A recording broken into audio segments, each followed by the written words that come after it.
मातरम। स्वागत है आप सभी का study with Guruji study platform में। दोस्तों, आज की क्लास में हम लेकर आए हैं सीडीबी चाइल्ड डेवलपमेंट प्रोग्राम के कुछ महत्वपूर्ण प्रश्न जो कि पिछले एग्जाम में पूछे जा चुके हैं। तो ये प्रश्न जो आपके सामने आज आने वाले हैं बहुत ही महत्वपूर्ण रहने वाले हैं, तो अंत तक वीडियो में बने रहिएगा। चलिए देखते हैं आज के पहले प्रश्न को। ये रहा स्क्रीन पर। आधुनिक मनोविज्ञान के जनक माने जाते हैं। आधुनिक मनोविज्ञान के जनक माने जाते हैं। कौन माने जाते हैं? तो माने जाते हैं विलियम जेम्स, जिनको आधुनिक मनोविज्ञान का जनक कहा जाता है। इस प्रश्न का सही आंसर हो जाएगा option number B, William James. अगला प्रश्न ये रहा स्क्रीन पर। ईगो लिबिडो का अर्थ है। ईगो लिबिडो का अर्थ है ईगो जो है आत्म प्रेम। आत्म प्रेम के साथ में जाएगा ego libido. Next question. E.H. Skinner के अनुसार मनोवैज्ञानिक विकास की कितनी अवस्थाएं होती हैं?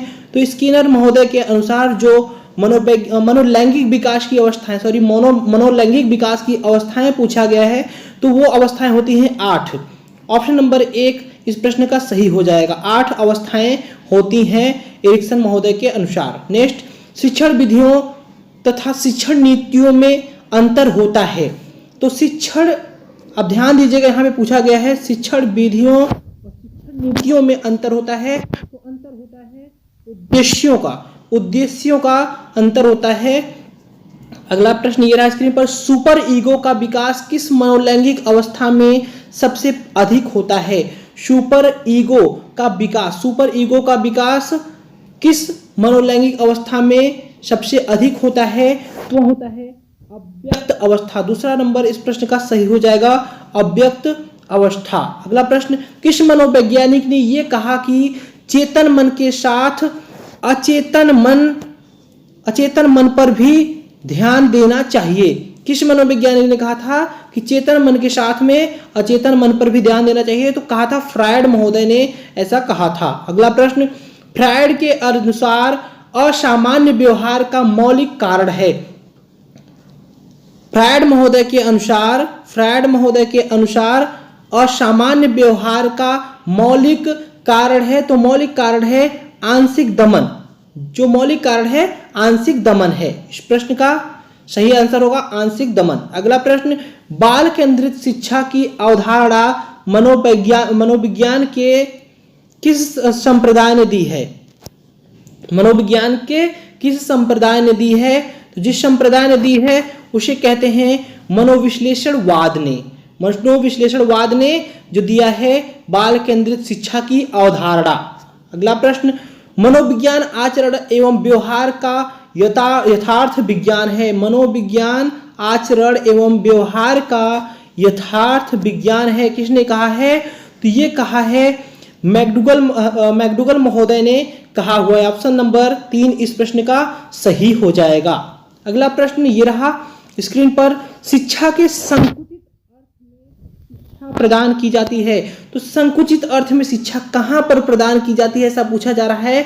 तो प्रदान की जाती है निश्चित स्थान पर। कहां पर? निश्चित स्थान पर। ऑप्शन नंबर 1 इस प्रश्न का सही हो जाएगा। अगला प्रश्न ये रहा स्क्रीन पर। खेल शिक्षण विधि के प्रतिपादक हैं।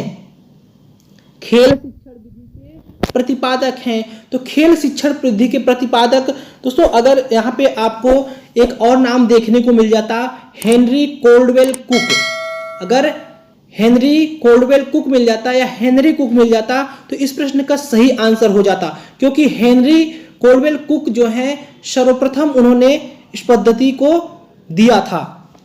जो खेल पद्धति दिया था, खेल शिक्षण विधि दिया था, किसने दिया था? हेनरी कुक वेल ने दिया था। हेनरी कुक ने दिया हुआ था। लेकिन इसका जो है व्यापक प्रचार किया था, किसने किया था? तो फ्रॉबेल महोदय ने किया था। इस प्रश्न का जो सही आंसर हो जाएगा ऑप्शन नंबर किसके साथ जाएगा? फ्रॉबेल 2 नंबर के साथ में जाएगा। और अगर बात करें हम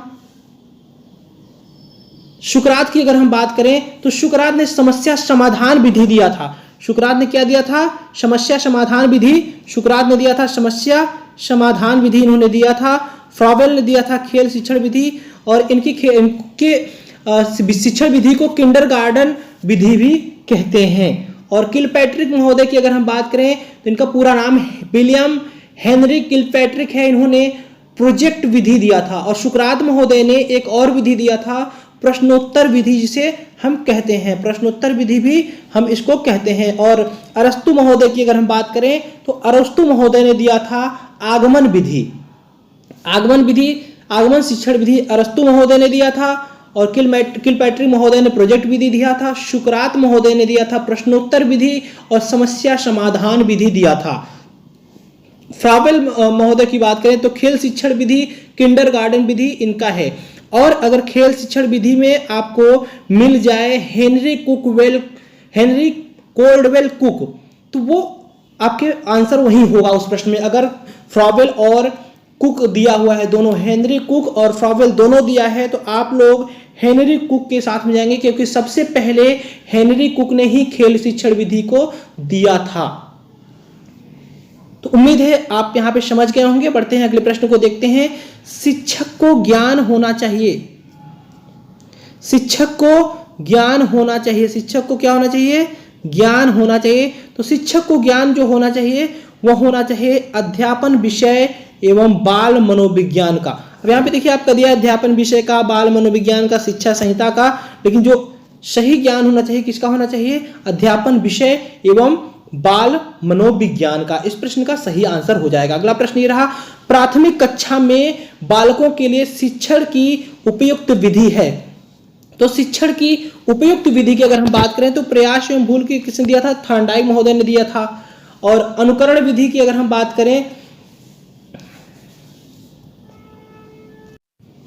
तो जो अनुकरणात्मक शिक्षण अधिगम का सिद्धांत दिया था, अनुकरण शिक्षण अधिगम का सिद्धांत जो दिया था वह दिया था अल्बर्ट बंडूरा ने दिया था। और खेल विधि के बारे में हम आपको बता ही चुके हैं। खेल विधि का जो खेल विधि दिया था वह किसने दिया था? हेनरी कोल्डवेल कुक ने दिया था।